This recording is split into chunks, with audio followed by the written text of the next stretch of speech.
Hi ವೀಕ್ಷಕರೇ, ನೋಡಿ, ಸರ್ಕಾರದಿಂದ ಪ್ರತಿಯೊಂದು ಗೃಹಲಕ್ಷ್ಮಿ ಫಲಾನುಭವಿಗಳಿಗೆ ಸಿಎಂ ಡಿ.ಕೆ. ಶಿವಕುಮಾರ್ ಅವರು ಕೊನೆಗೂ 6,000 ಗೃಹಲಕ್ಷ್ಮಿ ಹಣನ ಒಟ್ಟಿಗೆ ನಿಮ್ಮ ಬ್ಯಾಂಕ್ ಖಾತೆಗೆ ಜಮಾ ಮಾಡುವುದಾಗಿ ಭರ್ಜರಿ ಗುಡ್ಡಿಸ್ನ ಕೊಟ್ಟಿದ್ದಾರೆ. ಆದರೆ ಸುಮಾರು 3ರಿಂದ 4 ಅಥವಾ 5 ಲಕ್ಷಕ್ಕಿಂತ ಅಧಿಕ ಮಹಿಳೆಯರಿಗೆ ಇನ್ನು ಮುಂದೆ ಗೃಹಲಕ್ಷ್ಮಿ ಹಣನ ಸರ್ಕಾರ ಕ್ಯಾನ್ಸಲ್ ಮಾಡಿದ್ದು, ನಿಮ್ಮ ಬ್ಯಾಂಕ್ ಖಾತೆಗೆ ಹಣ ಬರಬೇಕು ಅಂದರೆ ನೀವು ನಿಮ್ಮ ರೇಷನ್ ಕಾರ್ಡ್ ಮತ್ತು ಆಧಾರ್ ಕಾರ್ಡ್ನ ತಗೊಂಡೋಗಿ ಈ ಕೂಡಲೇ ಗೃಹಲಕ್ಷ್ಮಿಗೆ ಮರು ನೋಂದಣಿನ ಮಾಡ್ಕೋಬೇಕು. ಅದೇ ರೀತಿ ಸರ್ಕಾರದಿಂದ ಈಗಾಗಲೇ 6,000 ಹಣ ಜಮಾ ಆಗಿದ್ದು, ನಿಮ್ಮ ಬ್ಯಾಂಕ್ ಖಾತೆಗೂ ಕೂಡ ನಾಳೆ ಗುರುವಾರ ಜುಲೈ 9ರಂದು ಕರ್ನಾಟಕದ 25 ಜಿಲ್ಲೆಗಳಿಗೆ ಮಧ್ಯಾಹ್ನ ಸುಮಾರು 1 ಗಂಟೆಯ ಸಮಯಕ್ಕೆ ಈ 6,000 ಹಣನ ಸರ್ಕಾರ ಜಮಾ ಮಾಡ್ತಾ ಇದೆ.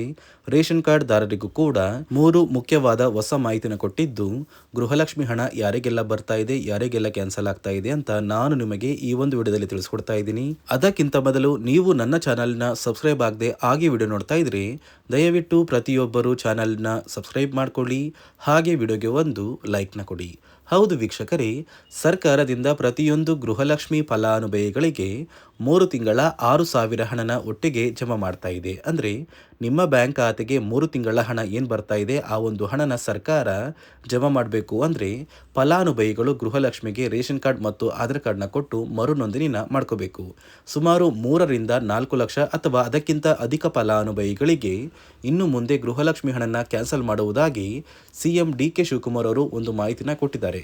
ನಿಮ್ಮ ಬ್ಯಾಂಕ್ ಖಾತೆಗೆ ಹಣ ಬರಲೇಬೇಕು ಮತ್ತು ಹಣ ಕ್ಯಾನ್ಸಲ್ ಆಗಬಾರ್ದು ಅಂದರೆ ಈ ಕೂಡಲೇ ನಿಮ್ಮ ಊರಿಗೆ ಹತ್ತಿರವಿರುವ ಕರ್ನಾಟಕ ಒನ್, ಗ್ರಾಮ ಒನ್ ಅಥವಾ ಬೆಂಗಳೂರು ಒನ್ ಸೇವಾ ಕೇಂದ್ರಕ್ಕೆ ಹೋಗಿ ನೀವು ಮರು ನೋಂದಣಿನ ಮಾಡಿಸ್ಕೋಬೇಕಾಗುತ್ತೆ. ಇದೀಗ ಏನು ಸರ್ಕಾರ 6,000 ಹಣ ಜಮಾ ಮಾಡ್ತಾ ಇದೆ, ಆ ಒಂದು ಹಣ ಅಂದರೆ ಜೂನ್ ತಿಂಗಳ 32ನೇ ಕಂತು, ಮೇ ತಿಂಗಳ 31ನೇ ಕಂತು ಹಾಗೂ ಏಪ್ರಿಲ್ ತಿಂಗಳ ಹಣ ಪೆಂಡಿಂಗ್ ಇದ್ರೆ ಏಪ್ರಿಲ್ ತಿಂಗಳ 30ನೇ ಕಂತು, ಒಟ್ಟು 6,000 ಹಣ ಏನು ಬರ್ತಾ ಇದೆ ಆ ಒಂದು ಹಣ ನಿಮ್ಮ ಬ್ಯಾಂಕ್ ಖಾತೆಗೆ ನಾಳೆ ಗುರುವಾರ ಜುಲೈ 8ರಂದು ಕರ್ನಾಟಕದ 25 ಜಿಲ್ಲೆಗಳಿಗೆ ಮಧ್ಯಾಹ್ನ 1 ಗಂಟೆಯ ನಂತರ ಈ 6,000 ಹಣನ ಜಮಾ ಮಾಡ್ತಾ ಇದೆ. ಹಾಗಾದ್ರೆ ಯಾವ ಜಿಲ್ಲೆಗಳಿಗೆ ಹಣ ಬರುತ್ತೆ ಅಂದ್ರೆ ಬಾಗಲಕೋಟೆ, ಬೆಂಗಳೂರು ನಗರ, ಬೆಂಗಳೂರು ಗ್ರಾಮಾಂತರ, ಬೆಳಗಾವಿ, ಬಳ್ಳಾರಿ, ಬೀದರ್, ವಿಜಯನಗರ, ಚಾಮರಾಜನಗರ, ಚಿಕ್ಕಬಳ್ಳಾಪುರ, ಚಿಕ್ಕಮಗಳೂರು, ಚಿತ್ರದುರ್ಗ, ದಕ್ಷಿಣ ಕನ್ನಡ, ದಾವಣಗೆರೆ, ಧಾರವಾಡ, ಗದಗ, ಕಲಬುರಗಿ, ಹಾಸನ, ಹಾವೇರಿ, ಕೊಡಗು, ಕೋಲಾರ, ಕೊಪ್ಪಳ, ಮಂಡ್ಯ, ಮೈಸೂರು, ರಾಯಚೂರು, ರಾಮನಗರ, ಶಿವಮೊಗ್ಗ, ತುಮಕೂರು, ಉಡುಪಿ, ಉತ್ತರ ಕನ್ನಡ ಮತ್ತು ಯಾದಗಿರಿ ಹೀಗೆ ಸರ್ಕಾರ ಪ್ರತಿ ಫಲಾನುಭವಿಗಳಿಗೆ ಈ ಗೃಹಲಕ್ಷ್ಮಿ ಯೋಜನೆಯ 6,000 ಹಣನ ಜಮಾ ಮಾಡ್ತಾ ಇದೆ. ಆದರೆ ಸಾಕಷ್ಟು ಮಹಿಳೆಯರಿಗೆ ಗೃಹಲಕ್ಷ್ಮಿ ಹಣ ಈಗಾಗಲೇ ಕ್ಯಾನ್ಸಲ್ ಆಗಿದ್ದು, ಯಾವ ಕಾರಣಕ್ಕೆ ಕ್ಯಾನ್ಸಲ್ ಆಗಿದೆ ಮತ್ತು ಸರ್ಕಾರ ಗೃಹಲಕ್ಷ್ಮಿ ಹಣಕ್ಕೆ ಜಾರಿಗೆ ತಂದಿರುವ ಹೊಸ ನಿಯಮಗಳ ಬಗ್ಗೆ ಕೂಡ ನಾನು ನಿಮಗೆ ತಿಳಿಸ್ಕೊಡ್ತಾ ಇದ್ದೀನಿ.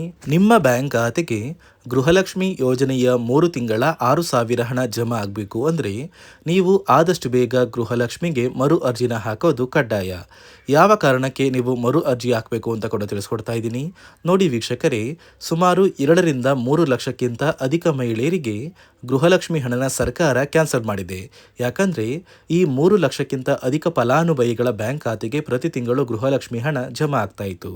ಸುಮಾರು ಸಾಕಷ್ಟು ಫಲಾನುಭವಿಗಳು ಮರಣ ಹೊಂದಿದ್ದಾರೆ. ಆ ಮರಣ ಹೊಂದಿರುವ ಫಲಾನುಭವಿಗಳ ಒಂದು ಸಂಖ್ಯೆ 2 ಲಕ್ಷಕ್ಕಿಂತ ಜಾಸ್ತಿ ಇದೆ. ಇದೇ ಕಾರಣಕ್ಕೆ ಪ್ರತಿ ಫಲಾನುಭವಿಗಳು ಗೃಹಲಕ್ಷ್ಮಿಗೆ ಮರು ಅರ್ಜಿನ ಹಾಕಿ ನಿಮ್ಮ ಬ್ಯಾಂಕ್ ಖಾತೆಗೆ ನೀವು ಹಣ ಪಡಿಬೇಕು. ಇಲ್ಲಿ ಮರು ಅರ್ಜಿ ಹಾಕುವ ಮೂಲಕ ಸರ್ಕಾರಕ್ಕೆ ನೀವು ಇನ್ನೂ ಕೂಡ ಗೃಹಲಕ್ಷ್ಮಿ ಹಣನ ಪಡಿತಾ ಇದ್ದೀರಿ ಅಂತ ತಿಳಿದು ಬರುತ್ತೆ. ಮತ್ತು ಯಾರೆಲ್ಲ ಫಲಾನುಭವಿಗಳು ಮರು ಅರ್ಜಿನ ಹಾಕೋಲ್ಲ ಅಂತಹ ಫಲಾನುಭವಿಗಳ ಒಂದು ಹೆಸರನ್ನ ಗೃಹಲಕ್ಷ್ಮಿ ಯೋಜನೆಯ ಅರ್ಹರ ಪಟ್ಟಿಯಿಂದ ಸರ್ಕಾರ ಕ್ಯಾನ್ಸಲ್ ಮಾಡುತ್ತೆ. ಸರ್ಕಾರಕ್ಕೆ 2 ಲಕ್ಷಕ್ಕಿಂತ ಅಧಿಕ ಮಹಿಳೆಯರು ಮರಣ ಹೊಂದಿರೋದು ತಿಳಿದು ಬಂದಿದೆ. ಇದೇ ಕಾರಣಕ್ಕೆ ಈ ಜುಲೈ ತಿಂಗಳಲ್ಲಿ ಸರ್ಕಾರದಿಂದ ನೇಮಕಗೊಂಡಿರುವ ಕೆಲವು ಅಧಿಕಾರಿಗಳು ನಿಮ್ಮ ಮನೆ ಬಾಗಿಲಿಗೆ ಬಂದು ಪ್ರತಿ ಫಲಾನುಭವಿಗಳ ಒಂದು ದಾಖಲಾತಿಗಳನ್ನ ಮರುಪರಿಶೀಲನೆ ಮಾಡಿ ಮತ್ತೆ ಅರ್ಜಿನ ಹಾಕ್ಸ್ಕೊಂಡು ಹೋಗ್ತಾರೆ. ನಂತರ ನಿಮ್ಮ ಬ್ಯಾಂಕ್ ಖಾತೆಗೆ 3 ತಿಂಗಳ 6,000 ಹಣ ಬರುತ್ತೆ.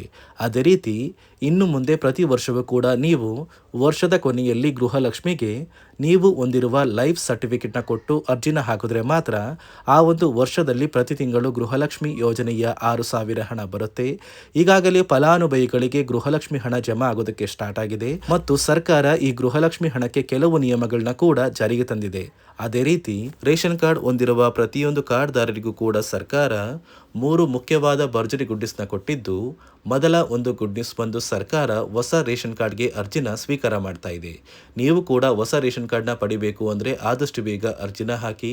ಅದೇ ರೀತಿ ಎರಡನೆಯ ಒಂದು ಗುಡ್ ನ್ಯೂಸ್ ಬಂದು ನೋಡಿ ವೀಕ್ಷಕರೇ, ನಿಮ್ಮ ಒಂದು ರೇಷನ್ ಕಾರ್ಡ್ಗೆ ಸರ್ಕಾರದಿಂದ ಈ ಜುಲೈ ತಿಂಗಳಲ್ಲಿ 3 ತಿಂಗಳ ಒಟ್ಟು 15 ರೀತಿಯ ಆಹಾರ ಪದಾರ್ಥಗಳನ್ನ ಪ್ರತಿಯೊಂದು ರೇಷನ್ ಕಾರ್ಡ್ದಾರರಿಗೆ ಸರ್ಕಾರ ಕೊಡುವುದಾಗಿ ಒಂದು ನಿರ್ಧಾರ ಮಾಡಿದೆ. ಹೌದು ವೀಕ್ಷಕರೇ, ನಿಮ್ಮ ಒಂದು ರೇಷನ್ ಕಾರ್ಡ್ಗೆ ಜುಲೈ ತಿಂಗಳ ಇಂದಿರಾ ಕಿಟ್ ಸಿಗುತ್ತೆ ಮತ್ತು ಜೂನ್ ತಿಂಗಳ ಇಂದಿರಾ ಕಿಟ್ ಸಿಗುತ್ತೆ. ಅದೇ ರೀತಿ ಮೇ ತಿಂಗಳ ಇಂದಿರಾ ಕಿಟ್ನ ಕೂಡ ಸರ್ಕಾರ ಕೊಡ್ತಾ ಇದ್ದು ಒಟ್ಟು 3 ತಿಂಗಳ 15 ಆಹಾರ ಪದಾರ್ಥಗಳನ್ನ ಸರ್ಕಾರ ಪ್ರತಿ ಕಾರ್ಡ್ದಾರರಿಗೆ ವಿತರಣೆ ಮಾಡ್ತಾ ಇದೆ. ಮೂರನೆಯ ಒಂದು ಗುಡ್ ನ್ಯೂಸ್ ಬಂದು ಇನ್ನು ಮುಂದೆ ನೀವು ಉಚಿತ ಅಕ್ಕಿ ಪಡಿಬೇಕು ಅಂದರೆ ಆ ಒಂದು ಬಯೋಮೆಟ್ರಿಕ್ ಮಷಿನ್ ಮೇಲೆ ಬೆರಳಿಡುವಂತಹ ಅವಶ್ಯಕತೆ ಇಲ್ಲ. ಯಾಕಂದ್ರೆ ಇದೀಗ ಸರ್ಕಾರ ನಿಮ್ಮ ಒಂದು ಬೆರಳು ಆ ಒಂದು ಮಷಿನಲ್ಲಿ ಎಂಟ್ರಿ ಆಗಿಲ್ಲ ಅಂದ್ರೂ ಕೂಡ ಆ ಒಂದು ಅಧಿಕಾರಿಗಳು ಪುಸ್ತಕದಲ್ಲಿ ನಿಮ್ಮ ಒಂದು ಹೆಸರನ್ನ ಬರ್ಕೊಂಡು ನಿಮ್ಮ ಕಾರ್ಡಿಗೆ ಅಕ್ಕಿನ ಕೊಡಬೇಕು ಅಂತ ಸರ್ಕಾರ ಆದೇಶ ಕೊಟ್ಟಿದ್ದು, ಈ 3 ಗುಡ್ ನ್ಯೂಸ್ನ ಪ್ರತಿಯೊಂದು ಫಲಾನುಭವಿಗಳಿಗೆ ಸರ್ಕಾರ ಕೊಡ್ತಾ ಇದೆ. ಇದರ ಜೊತೆಗೆ ನಿಮ್ಮ ಬ್ಯಾಂಕ್ ಖಾತೆಗೆ ಗೃಹಲಕ್ಷ್ಮಿ ಯೋಜನೆಯ ಹಣ ಇನ್ನು ಮುಂದೆ ಬರಬೇಕು ಅಂದರೆ 5 ರೀತಿಯ ಹೊಸ ನಿಯಮಗಳನ್ನ ನೀವು ಪಾಲಿಸಬೇಕು ಅಂತ ಸರ್ಕಾರ ಆದೇಶ ಕೊಟ್ಟಿದೆ. ಅದೇ ರೀತಿ ನೋಡಿ ಸ್ನೇಹಿತರೆ, ಈ ಬಾರಿ ಸುಮಾರು 3 ಲಕ್ಷಕ್ಕಿಂತ ಅಧಿಕ ಫಲಾನುಭವಿಗಳ ಬ್ಯಾಂಕ್ ಖಾತೆಗೆ ಸರ್ಕಾರ ಗೃಹಲಕ್ಷ್ಮಿ ಯೋಜನೆಯ ಹಣನ ಜಮಾ ಮಾಡ್ತಾ ಇಲ್ಲ. ಕಾರಣ ಏನು ಅಂದರೆ ನಿಮ್ಮ ಬ್ಯಾಂಕ್ ಖಾತೆಗೆ ಡೆಬಿಟ್ ಮೂಲಕ ಹಣ ಜಮಾ ಮಾಡುವಂತಹ ಸಂದರ್ಭದಲ್ಲಿ ಸರ್ಕಾರ ಸಾಕಷ್ಟು ಫಲಾನುಭವಿಗಳ ಒಂದು ಬ್ಯಾಂಕ್ ಖಾತೆಗೆ ಹಣ ಜಮಾ ಮಾಡೋದನ್ನು ಕ್ಯಾನ್ಸಲ್ ಮಾಡಿದೆ. ಯಾಕಂದರೆ ಇತ್ತೀಚೆಗೆ ಹಣಕಾಸು ಇಲಾಖೆ ಜಾರಿಗೆ ತಂದಿರುವ 5 ನಿಯಮಗಳ ಆಧಾರದ ಮೇಲೆ ಪ್ರತಿಯೊಂದು ಫಲಾನುಭವಿಗಳಿಗೆ ಸರ್ಕಾರ ಈ ಒಂದು ಹಣನ ಜಮಾ ಮಾಡ್ತಾ ಇದ್ದು, ಯಾರೆಲ್ಲ ಫಲಾನುಭವಿಗಳು ಈ ನಿಯಮಗಳನ್ನ ಪಾಲಿಸಿಲ್ಲ ನಿಮ್ಮ ಬ್ಯಾಂಕ್ ಖಾತೆಗೂ ಕೂಡ ಹಣ ಜಮಾ ಆಗೋದಿಲ್ಲ. ಹಾಗಾದರೆ ಬನ್ನಿ ಸ್ನೇಹಿತರೆ, ಸರ್ಕಾರ ಜಾರಿಗೆ ತಂದಿರುವ ಆ 5 ಹೊಸ ನಿಯಮಗಳು ಏನು ಅಂತ ನಾನು ನಿಮಗೆ ತಿಳಿಸ್ಕೊಡ್ತಾ ಇದ್ದೀನಿ. ನೋಡಿ ಸ್ನೇಹಿತರೆ, ಮೊದಲನೆಯ ಒಂದು ನಿಯಮ ಬಂದು ಸಾಕಷ್ಟು ಫಲಾನುಭವಿಗಳು ಹೊಂದಿರುವಂತಹ ಒಂದು ರೇಷನ್ ಕಾರ್ಡ್ ಏನಿದೆ ಆ ಒಂದು ರೇಷನ್ ಕಾರ್ಡ್ನ ಮನೆಯ ಸದಸ್ಯರ ಪ್ರತಿಯೊಬ್ಬರ ಒಂದು ಆಧಾರ್ ಕಾರ್ಡ್ನ ನಿಮ್ಮ ರೇಷನ್ ಕಾರ್ಡ್ಗೆ ಕಡ್ಡಾಯವಾಗಿ ಲಿಂಕ್ ಮಾಡಿಸ್ಬೇಕು. ಅಂದರೆ ಈ ಒಂದು ಲಿಂಕ್ ಮಾಡಿಸುವಂತಹ ಒಂದು ಪ್ರೊಸೀಜರ್ಗೆ ಸರ್ಕಾರ KYC ಅಂತ ಕರೀತಾರೆ. ನಿಮ್ಮ ರೇಷನ್ ಕಾರ್ಡ್ಗೆ ಇನ್ನೂ ಸಹ KYC ಆಗಿಲ್ಲ ಅಂದರೆ ನಿಮ್ಮ ಬ್ಯಾಂಕ್ ಖಾತೆಗೆ ಸರ್ಕಾರ ಮುಂದಿನ ದಿನಗಳಲ್ಲಿ ಗೃಹಲಕ್ಷ್ಮಿ ಯೋಜನೆಯ ಹಣನ ಕ್ಯಾನ್ಸಲ್ ಮಾಡುತ್ತೆ. ಅದೇ ರೀತಿ ಎರಡನೆಯ ಒಂದು ನಿಯಮ ಬಂದು ಸಾಕಷ್ಟು ಫಲಾನುಭವಿಗಳು ಕಳೆದ 3 ತಿಂಗಳಿಂದ ಸರ್ಕಾರದಿಂದ ಬರ್ತಾ ಇರುವಂತಹ ಒಂದು ರೇಷನ್ ಏನಿದೆ ಅಂದರೆ ಉಚಿತ ಅಕ್ಕಿ ಏನಿದೆ ಈ ಒಂದು ರೇಷನ್ನ ಪಡ್ಕೋತಾ ಇಲ್ಲ. ಒಂದು ವೇಳೆ ಕಳೆದ 3 ತಿಂಗಳಿಂದ ನೀವು ರೇಷನ್ನ ಪಡ್ಕೊಂಡಿಲ್ಲ ಅಂದರೆ ಸರ್ಕಾರ ನಿಮ್ಮ ಬಳಿ ಇರುವಂತಹ ಒಂದು ರೇಷನ್ ಕಾರ್ಡ್ನ ಕ್ಯಾನ್ಸಲ್ ಮಾಡುತ್ತೆ. ನಿಮ್ಮ ರೇಷನ್ ಕಾರ್ಡ್ನ ಸರ್ಕಾರ ಕ್ಯಾನ್ಸಲ್ ಮಾಡಿದರೆ ನಿಮ್ಮ ಬ್ಯಾಂಕ್ ಖಾತೆಗೆ ಗೃಹಲಕ್ಷ್ಮಿ ಯೋಜನೆಯ ಹಣ ಇರ್ಬೋದು ಮತ್ತು ಸರ್ಕಾರದಿಂದ ಬರುವಂತಹ ಒಂದು ಸೌಲಭ್ಯಗಳನ್ನ ನೀವು ಕಳ್ಕೋಬೇಕಾಗುತ್ತೆ. ಅದೇ ರೀತಿ ಮೂರನೆಯ ಒಂದು ನಿಯಮ ಬಂದು ನೋಡಿ ಸ್ನೇಹಿತರೆ, ನಿಮ್ಮ ಬಳಿ ಇರುವಂತಹ ಒಂದು ಆಧಾರ್ ಕಾರ್ಡ್ ಏನಿದೆ ಆ ಒಂದು ಆಧಾರ್ ಕಾರ್ಡ್ನ ಕಳೆದ 15 ವರ್ಷಗಳಲ್ಲಿ ನೀವು ಯಾವುದೇ ರೀತಿಯ ಒಂದು ತಿದ್ದುಪಡಿನ ಮಾಡಿಸಿಲ್ಲ ಅಂದರೆ ನಿಮ್ಮ ಬ್ಯಾಂಕ್ ಖಾತೆಗೆ ಸರ್ಕಾರ ಗೃಹಲಕ್ಷ್ಮಿ ಯೋಜನೆಯ ಹಣನ ಕ್ಯಾನ್ಸಲ್ ಮಾಡುತ್ತೆ. ಯಾಕಂದರೆ ಸರ್ಕಾರದಿಂದ ಬಂದಿರುವಂತಹ ಒಂದು ಆದೇಶದ ಪ್ರಕಾರ ಪ್ರತಿಯೊಂದು ಫಲಾನುಭವಿಗಳು ಕಳೆದ 15 ವರ್ಷಗಳಲ್ಲಿ ಯಾವುದೇ ರೀತಿಯ ಒಂದು ತಿದ್ದುಪಡಿನ ನಿಮ್ಮ ಆಧಾರ್ ಕಾರ್ಡ್ಗೆ ನೀವು ಮಾಡಿಸಿಲ್ಲ ಅಂದರೆ ಕಡ್ಡಾಯವಾಗಿ ಆದಷ್ಟು ಬೇಗ ನಿಮ್ಮ ಆಧಾರ್ ಕಾರ್ಡ್ಗೆ ತಿದ್ದುಪಡಿನ ಮಾಡಿಸಿ.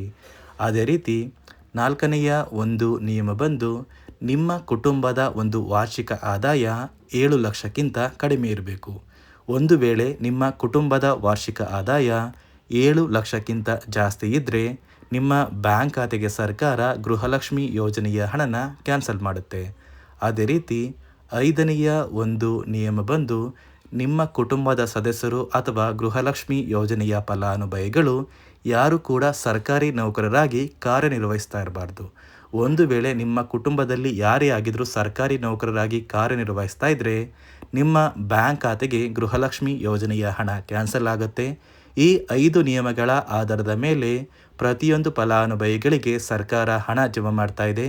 ಒಂದು ವೇಳೆ ನೀವು ಈ 5 ನಿಯಮಗಳನ್ನ ಪಾಲಿಸಿಲ್ಲ ಅಂದರೆ ನೀವು ಕೂಡ ಗೃಹಲಕ್ಷ್ಮಿ ಯೋಜನೆಯ ಹಣದಿಂದ ವಂಚಿತರಾಗಬೇಕಾಗುತ್ತೆ. ನೋಡಿ ವೀಕ್ಷಕರೇ, ಸರ್ಕಾರದಿಂದ ನಿಮ್ಮ ಬ್ಯಾಂಕ್ ಖಾತೆಗೆ 3 ತಿಂಗಳ 6,000 ಹಣನ ಒಟ್ಟಿಗೆ ಜಮಾ ಮಾಡ್ತಾ ಇದೆ. ಅಂದರೆ ನಾಳೆ ಗುರುವಾರ ಜುಲೈ 9ರಂದು ಫಲಾನುಭವಿಗಳಿಗೆ 6,000 ಹಣ ಬರ್ತಾ ಇದೆ ಮತ್ತು ರೇಷನ್ ಕಾರ್ಡ್ದಾರರಿಗೂ ಭರ್ಜರಿ ಗುಡ್ಡಿಸ್ನ ಕೊಟ್ಟಿದ್ದು, ನೀವು ಗೃಹಲಕ್ಷ್ಮಿ ಹಣ ಪಡಿಬೇಕು ಅಂದರೆ ಆದಷ್ಟು ಬೇಗ ಮರು ಅರ್ಜಿನ ಸಲ್ಲಿಸಿ ಅಂತ ಹೇಳ್ತಾ, ಇದಿಷ್ಟು ಸರ್ಕಾರದಿಂದ ಬಂದಿರುವ ಮಾಹಿತಿಯಾಗಿದೆ. ನಾನು ಕೊಟ್ಟಿರುವ ಮಾಹಿತಿ ನಿಮಗೆ ಇಷ್ಟ ಆಗಿದ್ದಲ್ಲಿ ನನ್ನ ಚಾನಲ್ನ ಸಬ್ಸ್ಕ್ರೈಬ್ ಮಾಡಿಕೊಂಡು ಹಾಗೆ ವಿಡಿಯೋಗೆ ಒಂದು ಲೈಕ್ನ ಕೊಡಿ.